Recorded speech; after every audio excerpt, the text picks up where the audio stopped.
Welcome back, Nationwide Sports Talk. I'm Matt Mackey, live from West Virginia. Wild and wonderful, y'all. You know we're back, episode 83, in the man Caleb Lane station in Morgantown, West Virginia right now. Caleb, you know what's going on. What's going on, guys? Hope everyone's been safe during this tough time, and here we are. We're back. We took a little break, kind of had some tough times, had trouble getting my webcam in and stuff like that. But hey, we're back and better. Yeah, we can just call it technical difficulties, honestly. We just call it like that.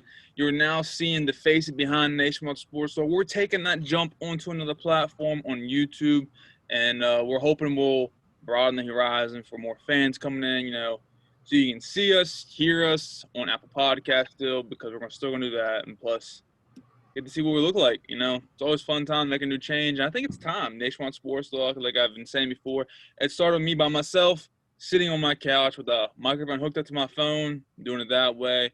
And I took the jump to start interviewing players, and I had to get the system, get the mic, and then did that way. And now we're making the jump to YouTube. So I think it's going to be a good one, Caleb. Yeah, and like you said, it's definitely been a ride for you and for me as well since joining. And I think it's something that the Nationwide Sports Talk fan base definitely deserves to see these beautiful faces. Couldn't agree more, Caleb. So we're going to kick this episode off. We're going to recap round one NBA playoffs, knocked out of the way, jump into round two with what's looking like right now, with some matchups being a good one, a key one in the Western Conference Finals to be exact, too. And then we'll talk about the NBA draft, the top five picks pretty much, like little top five best players as well in the draft. Then we're going to jump into college football because that is back. Started last week with one game. There was a game last night, and then there's 6 tomorrow at noon. And then we're going to jump all the way to Thursday because NFL will be back on Thursday Night Football. We got the Texans and Chiefs. We'll break that game down, and it's gonna be a good show, I feel like. For sure. I'm excited, man. Like, I know we both have had kind of our speculations of if college football is going to last after week 2 or 3, and same with the NFL. But even if they last 3 weeks, 2 to 3 weeks, I'm happy either way. Just to I mean, see some kind of football. I agree to that, like seeing college football, but the fact that it's going to end short, I'm not a fan of. It would definitely suck. But it's like we said, bro, man, and it kind of sucks that they can't do the bubble because I feel like that's the only way it can kind of happen right now. I mean, I But agree with that, but it's we'll hard to see. do for football. I honestly, It is very hard, because you have so many staff members, players, coaches, we already broke that everything. down. Yep. So let's talk about the NBA playoffs. Get that started. Round one. There was a lot of good series, but that was in the Western Conference. In the Eastern Conference, it was kind of a blow through for every team. The Bucks beat the Magic 4-1 after a Game 1 scare. The Raptors took a 4-0 win over the Nets. Then you had the Celtics sweeping the 76ers, which led to the coach getting fired for 76ers. And then the Heat came in there and swept the Pacers, winning 4-0 to that series. And then you look over the Western Conference. You had Lakers, Trailblazers 4-1. I feel like that series would have lasted longer if Damian Lillard didn't get hurt. I'm just saying that he left the bubble early for knee X-rays, get his knee worked on, all that kind of stuff. And then we go to the Clippers and Mavericks, which is another good series, honestly. If Porzingis doesn't get hurt, the Mavericks would have won. You heard it from me, Caleb, first. Then I think the best series, one of the best series so far, was the Jazz and Nuggets. The Jazz had a 3-1 lead over the Nuggets, but Jamal Murray went off 50-point games and came back and won that series for the Nuggets 4-3. And then you got your Rockets, Caleb, having a close series with the Thunder because Chris Paul came out of nowhere again like he usually does and forced a Game 7. So out of all the first-round matchups, Caleb, what was your favorite? I would say probably the Nuggets and Jazz. I mean, just the high scoring games.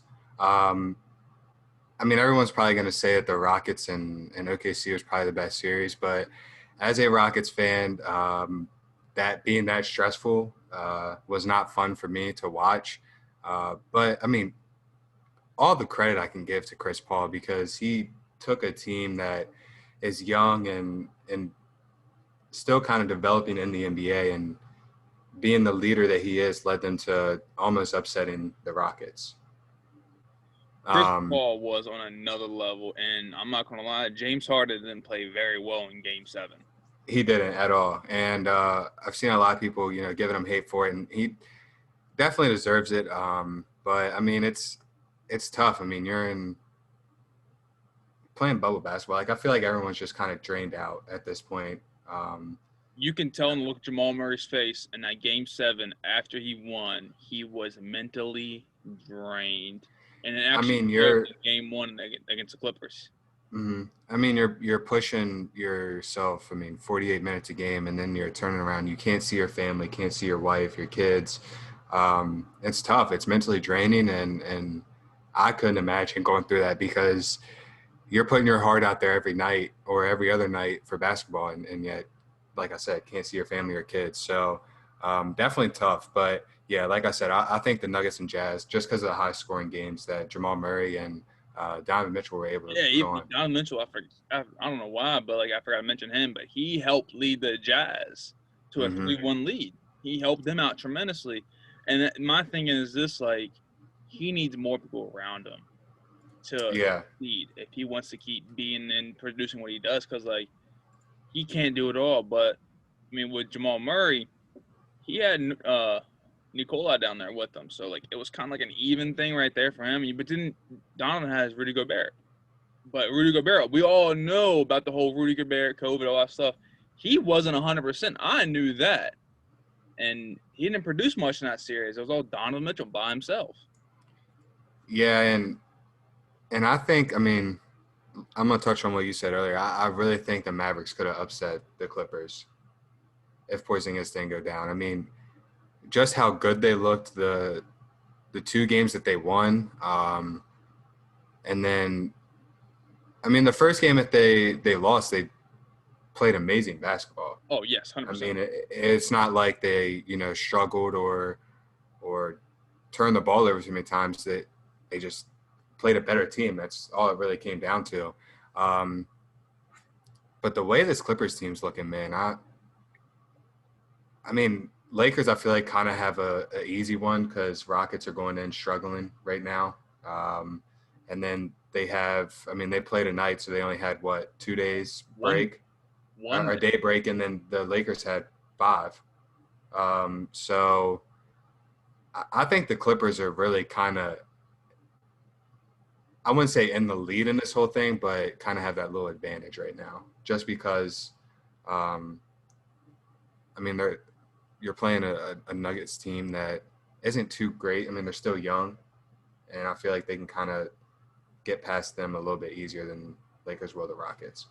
And I couldn't agree more. I mean, but if you look at it both ways, the Clippers and Lakers had a break. The Nuggets and Rockets don't. Mm-hmm. They literally had 1 day off and jumped into the next series, pretty much. And that's tough. Both played Game 7. They both struggled in that Game 7. I mean, that Game 7 for the Nuggets and Jazz was a total of 158 points. It was a defensive battle. 78-80 was the final score of that game, and no one was giving up. And then you look at the Rockets and Thunder. That final score was 104-102. Another defensive battle. So they're both tired. Both teams are very tired, and they're going into a new series with a team who's had a 3 to 4 day break span. Plus, you got, and if you look at it this way, and those 2 series, those 2 teams, you have 3 of the top 5 best players in the NBA. LeBron, Kawhi, and Anthony Davis. Mm-hmm.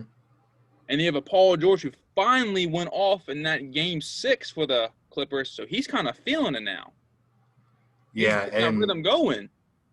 And I feel like if Paul George weren't if he was still struggling right now, I'd probably have to lean towards the Lakers. But he's kind of, like you said, he's kind of shown that he's back these past 2 games. But still, I mean, you can't be a superstar like that and go into playoffs struggling like that. Oh, you can't. Especially not when you're a team like the Clippers of their caliber and, have the potential to win it all.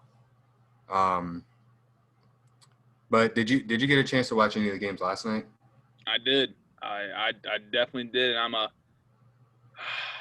I'm very skeptical in that last call that happened. And oh, no, that was wasn't. I watched the Raptors and Celtics game. I didn't get to watch the Clippers and Nuggets game. And I'm not gonna lie, the Raptors are kind of scaring me a little bit. The way that Celtics team works together and how young they are, and the way Jason Tatum's playing, Kemba Walker's pulling them all together. I mean, Kemba dropped 29 last night. And I mean, thank God that Kyle Lowry hit that half-court pass to Anunoby, and he made the game winner for him. If it wasn't for that, they would have lost again and been down 3-0. Yeah, I couldn't agree more. I think that this Celtics team is deadly. I mean, the Raptors play great defense, have a great coaching staff. I just don't think that they have that go-to player. They I don't. mean, OG Anunoby hit that clutch shot last night, but can you count on him to make that clutch shot every night? I mean, if it comes down to it, don't think so. And you definitely can't count on Kyle Lowry because he's shown in previous years he can't make clutch shots. Yeah, we know how it is. Yeah, so and it's like I've had some arguments with people. Jason Tatum is probably one of the next generational players, and at such a young age now, what he can do is just going to elevate and be 10 times better later on in his career once he hits, year 7, year 8. So I've said it before. I think this Celtics team is going to be good in the future. I think they get past this Raptors team. I don't know. Do you think this Heat team could beat the Bucks? Because that's where I'm kind of stuck. It's like if the Celtics can get past the Raptors, I feel like they can probably win the East. If the Heat can beat the Bucks, I feel like if the Heat can't beat the Bucks, I still feel like the Celtics can win that though. So I don't know. So going on that Heat and Bucks series, obviously we know what's going on there. Heat are up 2-0 against the Bucks, and this Bucks team, Giannis can't do it by himself. I saw where Richard Jefferson literally said that Giannis is the Pippen. Giannis can't do it alone. Speaking of that, it's not really off topic, but did you see, who was it? Tried to say LeBron is a Scottie Pippen as well when he had to go join D Wade and Chris Bosh in Miami. I didn't see that, but me being a Kobe fan, Lakers fan today, and I used to scold at LeBron, but I gave respect to LeBron when he beat the Warriors by himself. You have to. Down 3-1. That's when I gave him respect. So whoever made that comment that you saw, that's bullshit. It was someone that was verified too. Like they were well respected, and LeBron comes in and it's like, what do I have to do with this? Like, why is my name even brought up in this? It was pretty funny, but yeah, I probably couldn't agree more with that statement though, because Giannis can't do it all by himself. Can't. And I mean, it's just a simple fact he can't shoot. Like, you're going up against a team like Miami who's so young, they can run the floor and they can shoot the lights out of the gym. When your best player can't shoot the ball, you're going to struggle. I mean, I feel like it's going to backfire on them for giving Chris Middleton all that money. Yeah, but I mean, that's their second best player. Like, they kind of had to. Like, so and it's like their thing is like, we have a 7-foot guy who can drive to the rim, run anybody over. No one can guard him. Well, I mean, the Heat have kind of proved that wrong, but and then you have Chris Middleton out there who can shoot the lights out. So it's like they kind of seem that to be their dynamic duo, I guess, and paid them both a shit ton of money. But now you just don't see it working when you have a team like the Heat that can run, are athletic, and can shoot, and even finish at the rim. Like, you got to think about it. The Bucks literally best 3 players, Giannis, Chris Middleton, and Brook Lopez. Game 1, Giannis had 18. Chris Middleton at 28, and Brook Lopez at 24.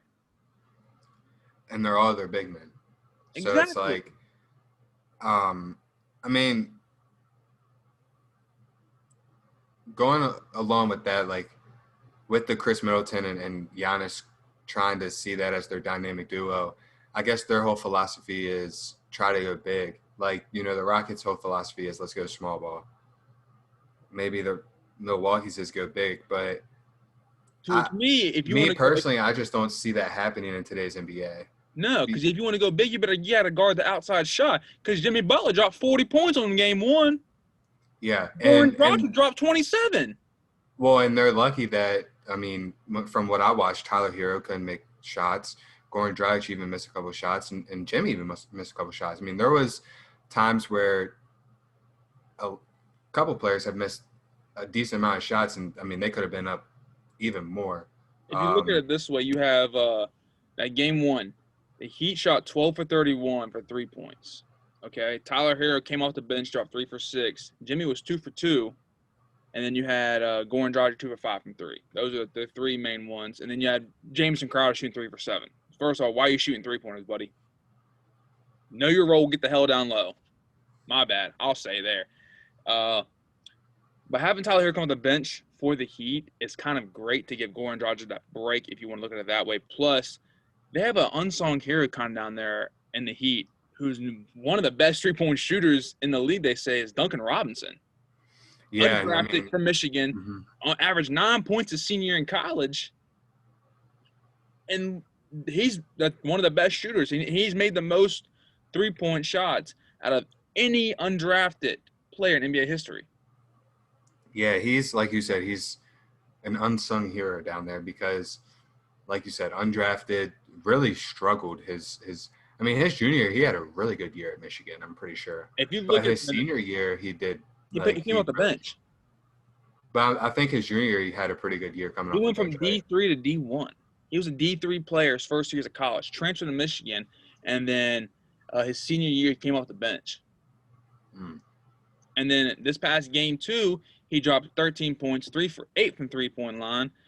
James Crowder was 4 for 12, and Goran Dragic 4 for 8. And yeah, if you look at that whole starting lineup for the Heat, it's all balanced. Because I know Jimmy Butler is inconsistent, one of the most inconsistent players in the NBA. He had 40 points game 1, came out in game 2. I'm only gonna get 13. No, that's all I'm gonna get tonight. I mean, he shot 3 for 8, 0 for 2 from 3-point line. But then off the bench, you had Tyler Hero dropping 17. And then you look at the Bucks roster for game 2, Giannis had 29, Middleton 23, and Brook Lopez 16. 3 leading scorers. So, going off that, do you think that tonight the Heat go up 3-0, or do you think Milwaukee comes back and goes 2-1? I feel like let's go back to that game 2 real quick. It was a questionable call at the end. Oh, yeah, very. Giannis fouled Jimmy Butler. It was 114, and Jimmy Butler made 2 free throws at the end of regulation with 0 time on the clock. First of the game went to overtime. There was no foul at all. I know that you know that. Even the announcer said in the game, where was the foul at? So I'm gonna go with this game 3 tonight. The Bucks are gonna get a win, but I still think the Heat can win this in 6. Bold prediction. Yeah, I think maybe Heat win this one, go up 3-0, and I think Bucks maybe win, 1 or 2, and then Heat probably finish it off. I just don't see how.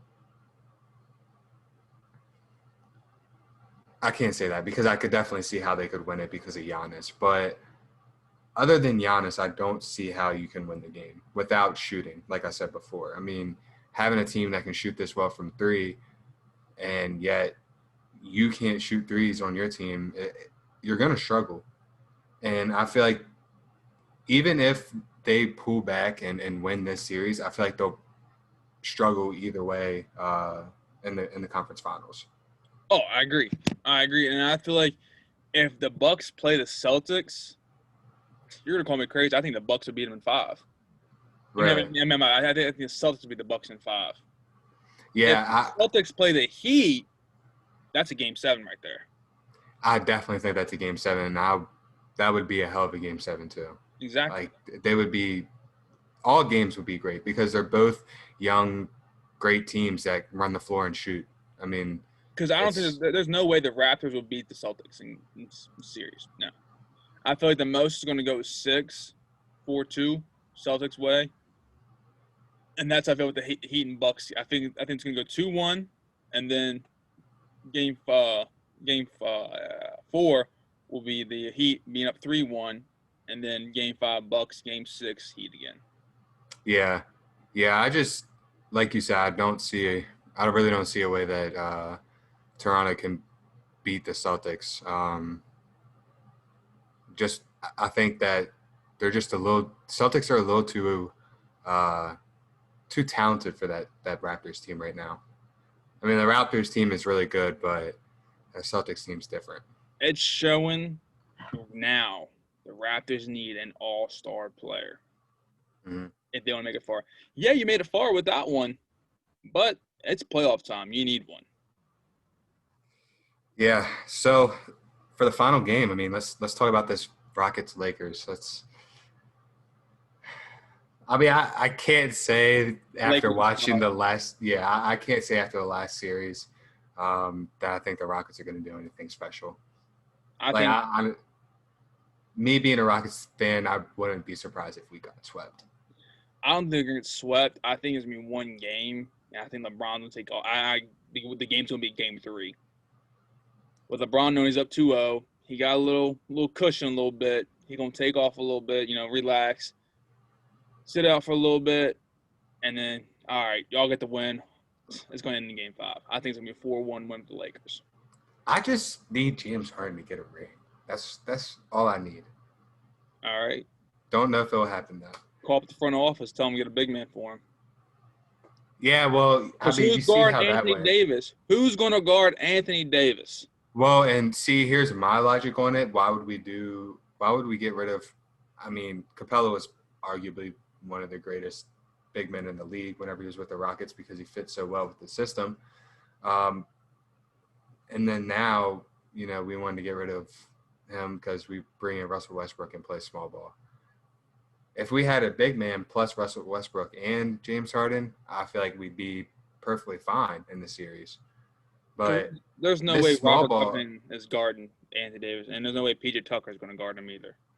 well, and then you can't put. I mean, you're probably gonna have James Harden. Yeah, probably James Harden on LeBron, and then Yeah. PJ Tucker on LeBron. I mean, they'll probably switch off all game, but I mean that's probably just how it's gonna go. They're probably going to run a 2-3 zone.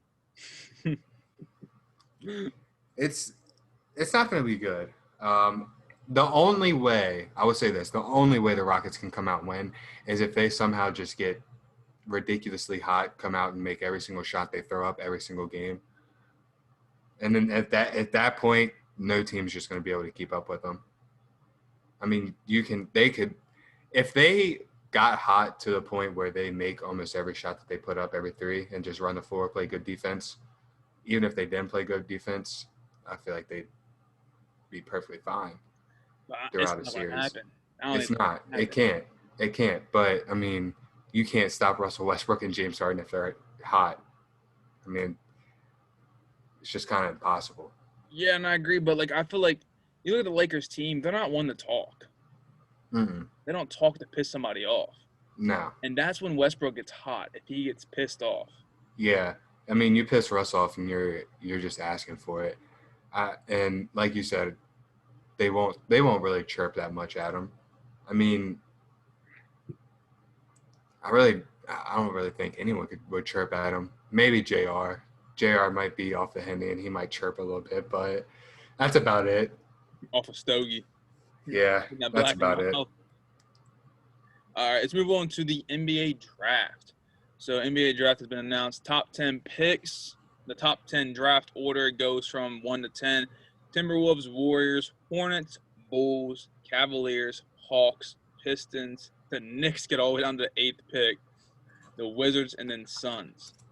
Looking at the draft preview and knowing what each team needs. All right.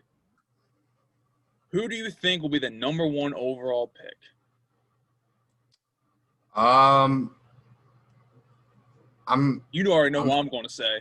I'm thinking LaMelo. Like LaMelo Ball.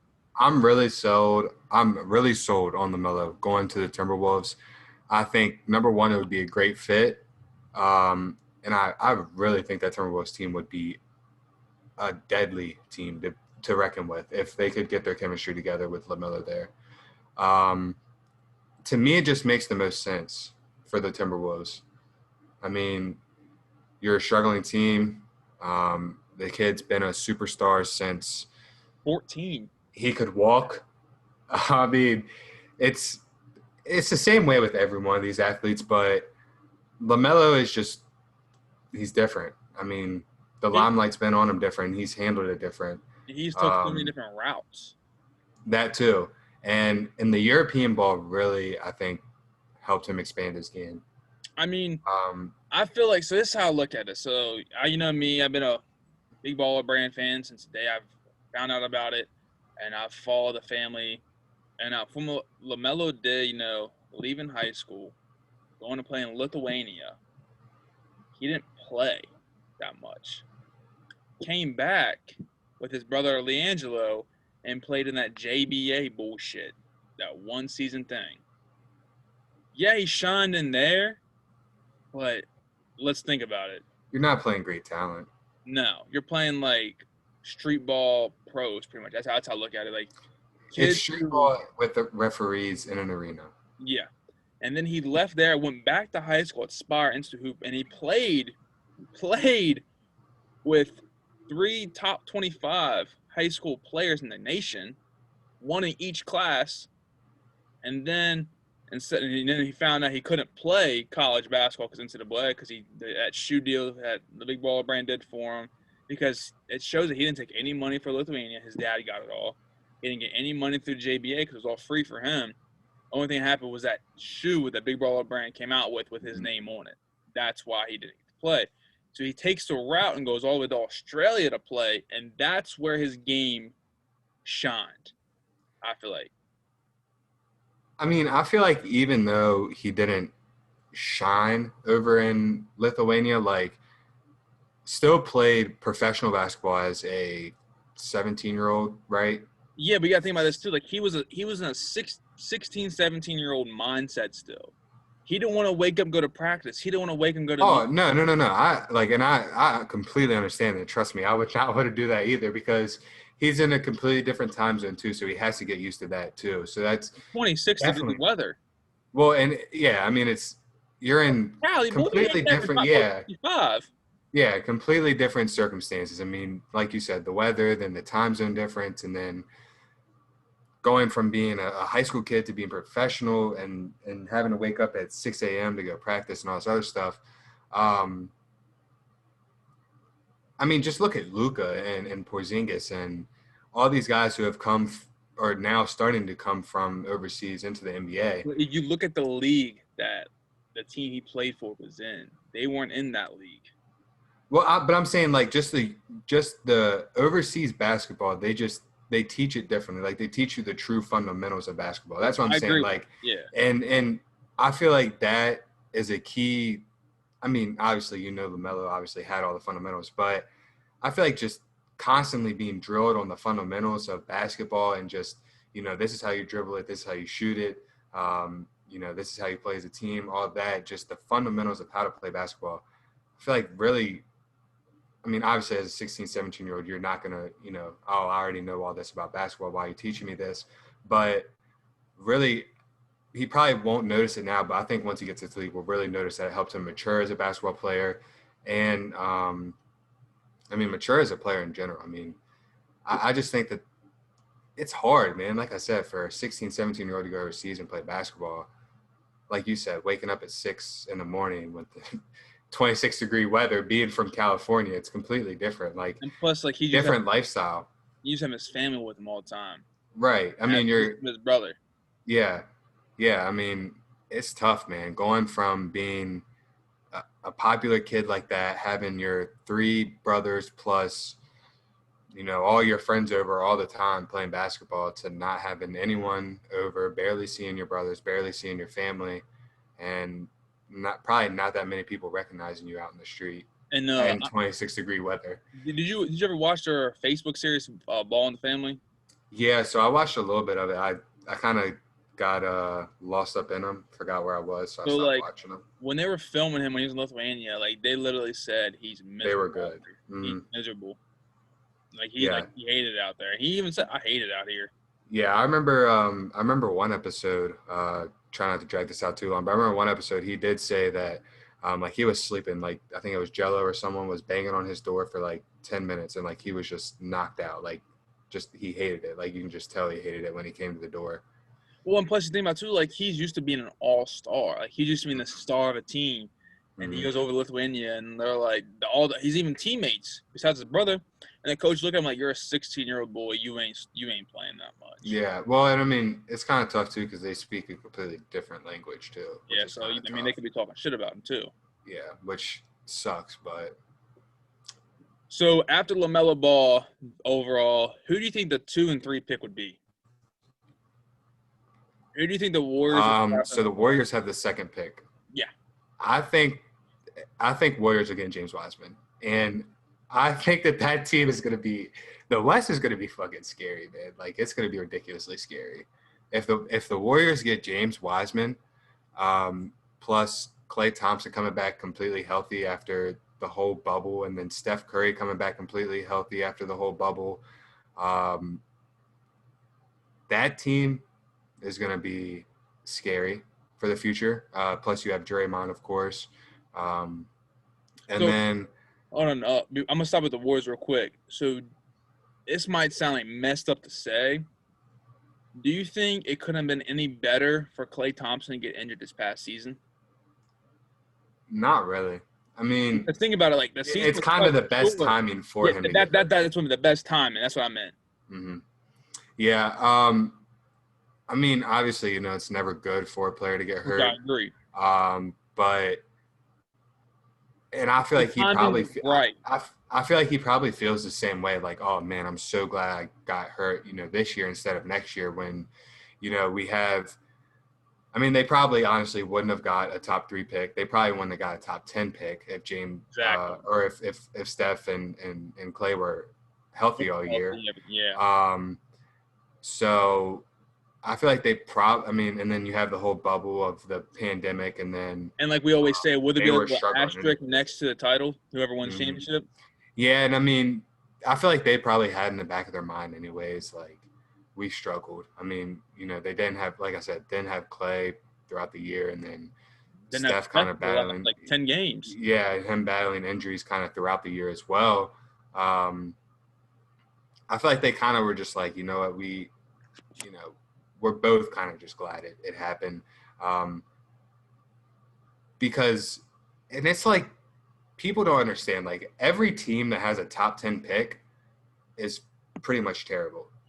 Except for that number 2 spot, and they're getting probably the second best player in the draft. Yeah, and that's going to the second best team. Like, could be the second best team in the league after they get him, because you have Steph Curry, Klay Thompson, then you have a big man who can guard AD, and then you have Draymond who can guard LeBron when it comes down to it. So it's exactly.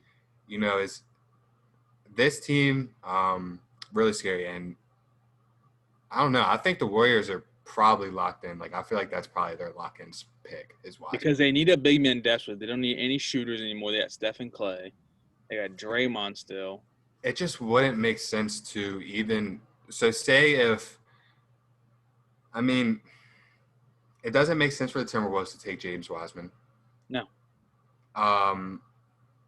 So, I mean, if they did, like – I mean, there's other teams on the top 10 who need him.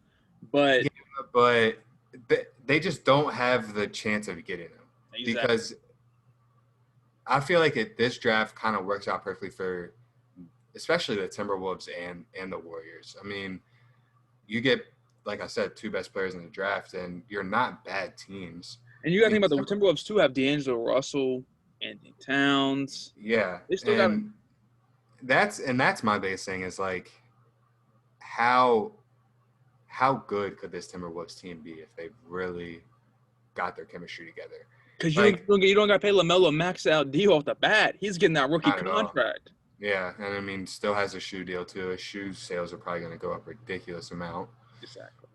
Um, yeah, it just to me it wouldn't like I said earlier, it wouldn't make sense for James Wiseman to go to the Timberwolves and then vice versa, LaMelo Ball go to the Warriors. Exactly. So they literally fit in perfectly there. And then I think probably the third off the board. It's a toss-up for me. Who has third pick? Is it The Hornets. Hornets?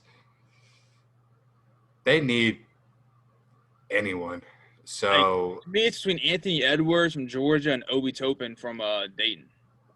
I've seen a lot of people say though Obi Toppin isn't a top 5 is what they were saying, which I don't understand. Like, he's a great player, phenomenal player. That's why I'm so bummed there's no March Madness, because that's where you see the real stars. Mm-hmm. You see the real stars shine, and you think about it.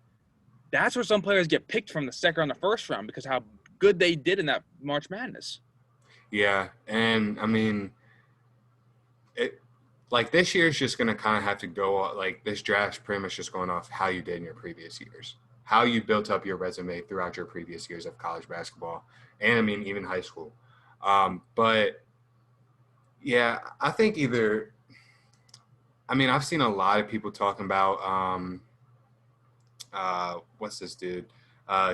Killian Hayes, point guard from overseas somewhere. A lot of people have been saying he's going third or fourth. I've seen a lot about that. Onyeka Okongwu from USC. He played high school ball with LaMelo. Yeah, he did. Hills. Yeah. I think Anthony Edwards would be a great fit down in Charlotte, but they don't have anyone to go around. Yeah, they just need somebody. Yeah, so, I mean, I would kind of hate to see him go there because he's such a talented player. But then again, like, I would hate to see Obi Toppin go there because for him, it would suck even more. You're a power forward. You have really no one to get you the ball. As in Anthony Edwards' situation, you're a shooting guard you can play the point guard position. Pretty sure he played the point guard position at Georgia. Anything. But, yeah, I was going to say, either way, he brought the ball up 9 times out of 10. So, yeah, I think Anthony Edwards probably goes third. Right. I don't know. I would love to see Obi Toppin go top 5 for sure, though. Oh, I would, too. He deserves it. Definitely right. deserves it. So, let's talk about some college football right now. NBA draft talk's done. College football's back. Started last week. There was one game last week. But this week, there was 7 going on. You had the 7 games. There was a game last night. It was South Alabama or Southern Miss. Not really much to talk about there. South Alabama won 32-21. But Saturday, there's still no Power 5 football yet. But there are some good teams to look out for. There's 2 of them, I bet. 2 from the American Conference.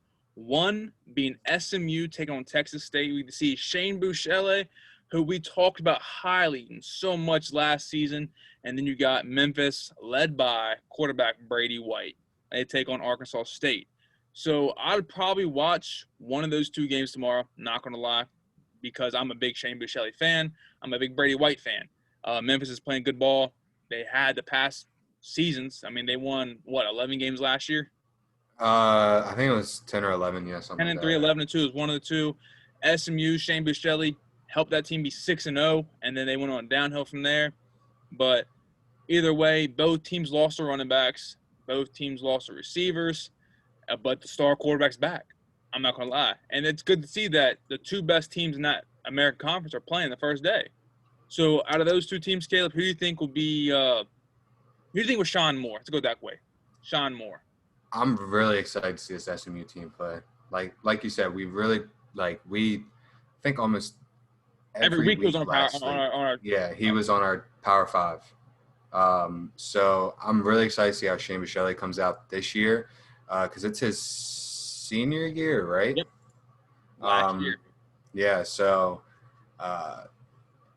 you think he could maybe – I mean, this is if we have a football season, which of course we hope so.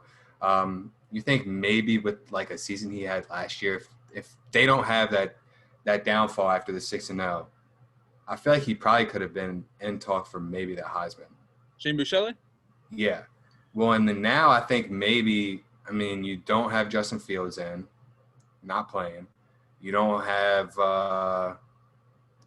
and Yeah, Trevor I really Lawrence. can't, Trevor Lawrence. It's really about it. I mean, I can really think of right now off the top of my head. I think if they have a decent season and there's a full football season and they do Heisman, which I'm sure they would, I think he has a decent chance because He definitely has a chance to be a top 5. But I I know there's mean, someone out there who we're forgetting right now because we're still getting the mix of college football. We really can't say yeah, who we have on our top of mind. But I think another person who can win it is out of that same conference, Brady White. yeah. I just think last season. I just think Shane Buechele, man, he's different. He's an animal, man. He is different, but I'm just looking at. I mean, I'm gonna keep saying it. Brady White threw for 4,000 yards last season, had a 33-11 touchdown interception ratio. Man's a different animal. Plus, he has his senior receiver come back, DeMonte Cox, who caught 1,200 yards of his passes. So that connection is there. Only thing bad about this Memphis team is their running back, Kenneth Gainwell. He decided to opt out because of COVID. I mean, that's because it's personal reason. His family, because 4 members of his family already had it. So I think he's looking out for his teammates and as well as himself, so he doesn't get it either. But Shane Buechele, I do think he can do something. I'm not going to lie. Oh, yeah. But I mean, he also threw for 4,000 yards, had 35 TDs. All depends on, like, who can he get the ball to? Yeah, I mean, what was his name that was out there? What was it? What was his main receiver last year? I mean, he was on there a couple times too. Oh man, I think he got drafted, didn't he? That receiver that they had out there at SMU. Yeah, James Prochet. That's right. Yeah, James Porsche. Yeah, I mean, that was pretty much his go-to target every game. So I want to see how. I just want to see how he does. I mean, I'm sure he'll do fine. I mean, I think he had a freshman that was on our list as well. Yeah. They have a couple guys coming back, I'm not going to lie. Yeah. So, I mean, I think they'll do fine. It's just, is he going to find that go-to player like he had in Porsche? I mean, because it seemed like almost every time he could just throw the ball up to him and Porsche would come down with it. I mean, it's like, every quarterback's main receiver, they trust them and they can guarantee to go to them, and he did. I'm just glad college football started back up. And here's a crazy thing. If you all bet out there, or if there's any bettors out there, I heard the best bet is that Middle Tennessee and Army game because they made that game 3 weeks ago. And there's no way you can prepare yourself in 3 weeks for a triple threat offense. There's no way. That's going to be tough. No team can really prepare themselves for that offense to start off with. And I just think that Army team, they were powerful. They weren't as powerful they were before, but they had a winning season last year. But it's that triple threat offense. Like, you really can't stop it. It's tough to defend. But going back on the Shane Buechele thing, I think Shane Buechele would be a top 5 in the Heisman. I just have to figure out who else is there besides him and Trevor Lawrence. Like I said, Brady White. And I feel like there's someone else out. I mean, you have Derek King going to a new team at Miami. You have him. You have Dunge at WVU who can maybe shine, do something. You have Spencer Rattler. I forgot about Spencer. I just looked that up too. I completely forgot about that. I mean, and you have Jaden Daniels at Arizona State. You have those 2 quarterbacks out at USC as well. Their names just completely slipped my mind. No, Pac-12's not playing. Or Pac-12's not playing this year. Yeah. That's right. Yeah, they are. I thought they came out and said that spring. I'm pretty sure it was spring. Oh man, I thought they started later. No, they're talking about bringing it back sooner. That's right. It's only what ACC, Big Ten or Big 12 and SEC, and then smaller divisions like your Yeah, MAC and American. everything No, else. Yeah, Mac's not American playing. or MAC canceled, but American and Conference USA. USA. Yeah. So for week 2, got some pretty good games going to be in week 2, I think. That I'm pretty excited for that we can get to later, but. Yeah, I completely forgot about Spencer Rattler. That he actually just got named the starter as well out there too. And then you're forgetting about your boy Sam Howell over at you down in UNC, who you love. Then you got That's Travis true. Etienne coming back for his senior year. Also, Tanner Morgan at Minnesota coming back. our boy Bo Nix. Forgot about the boy Bo That's Nix your at boy. Auburn. That's your boy. And then you got the star That's- running back Chuba Hubbard at Oklahoma State. He is still there. I forget. He's been there like what, his 4th year now? Third year? Feels like it. Feels like 5. But yeah, like we'll talk more about week 2 next week because it's a lot to talk about. That's when the Power Fives come into play. Let's talk about the NFL football, how it's back on Thursday Night Football, and let's break down our NFC conference prediction first, and then we'll talk about Thursday Night Football game. Okay. All right. So remember, the NFC, AFC, the playoffs now. There's 7 teams. There's a 14-team playoff now, 7 each division. So look at the NFC North. You have the Vikings, the Packers, the Lions, and the Bears. Who do you think will come out on top of that division?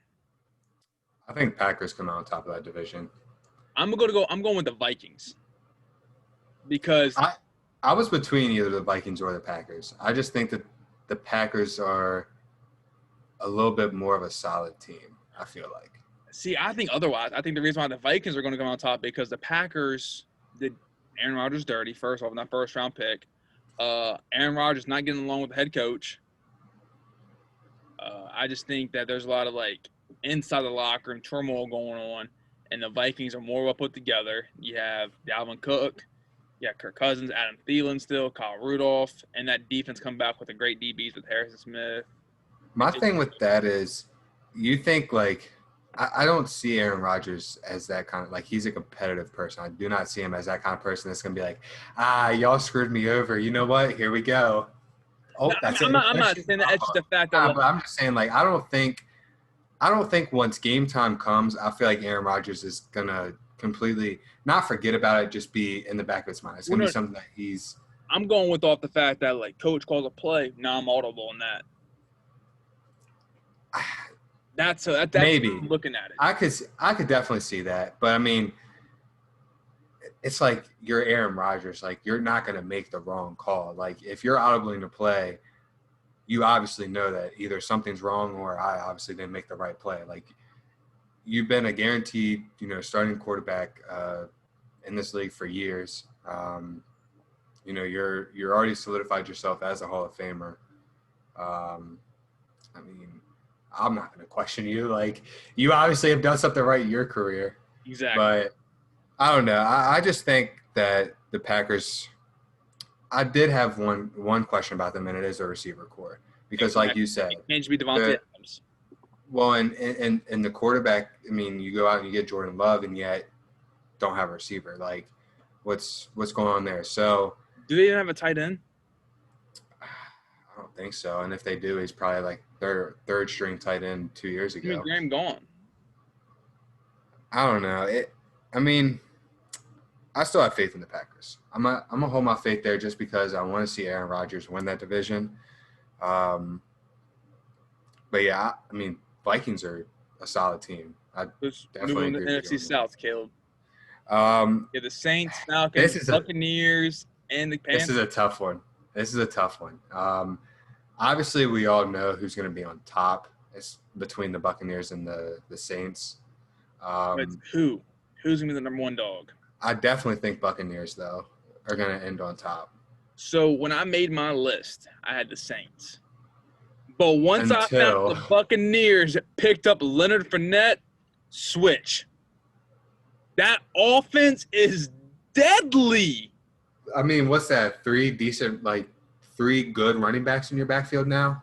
Him, Ronald Jones. And are Or there's a rookie they got. Yeah, I can't remember. But I'm looking at receiving core too. You got Rob Gronkowski, Mike Evans, and Chris Godwin. And their defense was okay last Bringing year. back Shaquille Barrett. Their defense was pretty good last year. Yes. Pretty stellar, actually. I just think that team now, ridiculous. All right, let's go to the NFC East. Cowboys, the Washington football team, Eagles, and Giants. You know my prediction. Washington football team. Get the hell out of here. Nah, on a serious note, though, I probably will have to say the Cowboys. I mean, I feel like they probably have a little bit of miscommunication in their locker room with Dak and that whole QB situation of not getting a contract. But it's like we said. I mean, I feel like that chip is on his shoulder of, this is my make or break here. Am I going to go out there and prove that I really am the leader of this locker room, or am I just going to let someone else pick me up? So I feel like this is – I hate to say this, and it's breaking my heart right now to say this, but I feel like Dak is probably just going to have one hell of a year. I feel like the Cowboys are going to have a hell of a year in general. And I hate to say it, but, I mean, just looking at that roster it's unbelievable. Yeah, and I'm not even trying to be biased. I'm saying the Cowboys, and not because the offense is – they're building that defense now. They picked up Everson Griffin from the Minnesota Vikings. They got Jerry McCoy, but then he got hurt. And you're bringing back Randy Gregory, DeMarcus Lawrence, Van Der Esch, linebacker. He's back. Jalen Smith's back. Sean Lee's backing him up. You drafted 3 DBs in the draft. They're building that defense now. Yeah, and, I mean – O-line still solid. I mean, yeah, it's a big loss with Travis Frederick going to center. But you still got Zach Martin, who's been a Pro Bowl every single year. Yeah. Tyron Smith, who's a Hall of Famer. The Eagles, I just don't see where Wentz can stay healthy. I just don't see where they're good enough to compete. And I know Wentz is pissed that Hurts got drafted. Yeah, and that's gonna be kind of scary. If Hurts can get down that system, that's gonna be kind of scary. Yep, and that's why I feel like the Eagles will. He needs to kind of read a defense. He needs to read a defense better, though. That's his only thing. If he can read a defense better, he will be golden. Yep. But and then I mean, my personal opinion, not being biased towards the division because I have my favorite teams in there, and what I'm going to say is probably biased, but I feel like the NFC East is on its way and could be on its way to be the best division here soon. It's definitely the most competitive one. I'll say that. It's the most competitive one. I'm just thinking of almost every team in there has had, they've made good moves in free agency. Redskins have had top 10 picks almost every year that I remember. I'm saying they're always fighting for. It's always the last game of the season. Who's out of the division? I just think I think it's not going to be too long before every team in that division is a good team because the Giants have been on a rise. Washington football team kind of struggled. The Giants looked good last year once Saquon came back. They still kind of didn't win games, but didn't look bad. Daniel Jones gave some hope to Giants fans and people in New York. And then this is going to sound biased, but hey, the Washington football team's looking good. They just waived Adrian Peterson. Yeah, that I really don't understand. I don't know what's up with that. He's like West. I ain't talking about the football team anymore, buddy. He's too far into his career. That's all I was gonna say. Anyways, it's the football team. They're already doing many mistakes. So the West, I got the Seahawks. I got the 49ers, bro. Seahawks just picked up Jamal Adams? No receiver. Oh, just reinstated him. Shit. Josh Gordon. Yep. But he's not reinstated yet.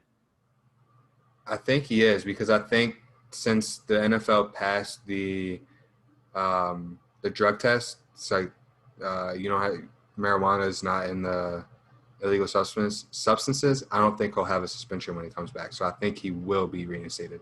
Might not be reinstated right now, but I think he will be Yeah, he's cleared to not play because once he comes I back. looked up and said that re-signed suspended wide receiver Josh Gordon. So Oh, he's not so he's still reinstated. suspended? Yeah. But see, that doesn't make sense though, because if he was suspended for pissing dirty for marijuana, then, which I don't know if it was or not, but and then they take that off. I mean, I feel like you still have to fulfill your suspension. I don't know. I feel like if you change it within that year, just go ahead and let him play. I mean, I I mean, agree, but that's why we're not in it's, charge. but okay, so if he's not reinstated right now, I'm gonna say 49ers right now. Um, but I would say when he comes back, if he comes back this year, that team's gonna be pretty deadly, and I think they can make a probably late run for it. No, I agree. If it's not too late. And then going off like what we said, I said the 49ers, you say Seahawks. There's still 3 wild card spots. You know who I got? Seahawks, Buccaneers, and Packers. Yeah, mine would be the Vikings, obviously the 49ers or Seahawks, whoever did win that division, and then Vikings. Yeah, Saints or Buccaneers. And then Saints. I put Eagles in here, but I completely forgot about the Saints. I don't know how. Come on, man. You can't bring back Drew Brees, the Hall of Famer. Don't ask me how. And I completely put the Eagles over them, and it's probably a dumb mistake. But hey, never know. Maybe Washington football team will make a nice little run into that wild card spot this year. Yeah, Dwayne Haskins throwing 8 picks a game. Whoa.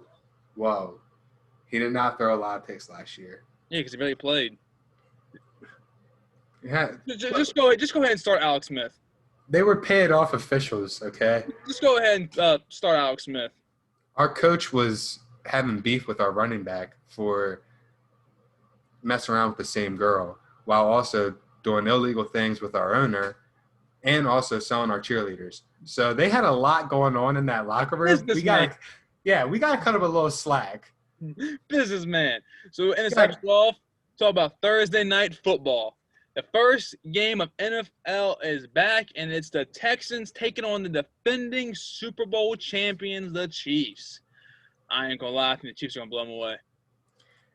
Yeah. No more D-Hop. No more D-Hop. It's gonna be very, very tough for the Texans to stay at this game. I mean, you have a high-powered offense in the Chiefs, and then it's not like they have a terrible defense either. So. Texans are just gonna. I mean, what's Deshaun Watson gonna do? Is he just gonna run the ball now? I mean, he still got Will Fuller on the ball too. Yeah, but and the ball of David Johnson, who's been hurt since 2016. Don't they still have? Isn't Braxton Miller still in that squad too as a receiver? I think he's in, but they got Randall Cobb too now. That's true. But hey, Braxton Miller, remember what he did at OSU? When he turned into his receiver. Yeah. A nice spin move as on BT. Game. Yeah. And then that was about it you really heard from him at the receiver spot at OSU. Yeah, that was the last time you heard from him. I mean, you heard about him a little bit, but not as much when he was a quarterback. No, I couldn't agree more. But he I don't know. He might get some decent playing time though with barely any I think he'll definitely play a lot more now with Hop's gone, because the thing about now it's Will Fuller's number 1 receiver. That's so. It doesn't make sense to me. I understand they need a running back. So they got David Johnson. They needed one. A man who broke his wrist 2 years ago. Yeah. And cost me my fantasy. I'll never forget that. Never forgive him. Welcome to the year. So next week we'll be back. We're going to talk about Power 5 college football's back. The first week and first Sunday of NFL. Break down the NBA playoffs so far, and we'll throw in the top 5 best point guards in NBA history. Sounds good. All right, Caleb, say your peace, love, goodbyes. All right, guys. I hope you enjoyed our first episode of Seeing Our Beautiful Faces, and stay safe. And we will see you guys next Friday, right? Because we'll do the recap of the Thursday night game. Yeah. So, yep. I will see you guys next Friday. Peace. Next Friday, recap Thursday night football, NFL first week Sunday, college football Power 5 is back, NBA playoffs. A nice, great sports episodes coming y'all's way. I'm Matt Mack, and I'm peacing out for tonight. Peace.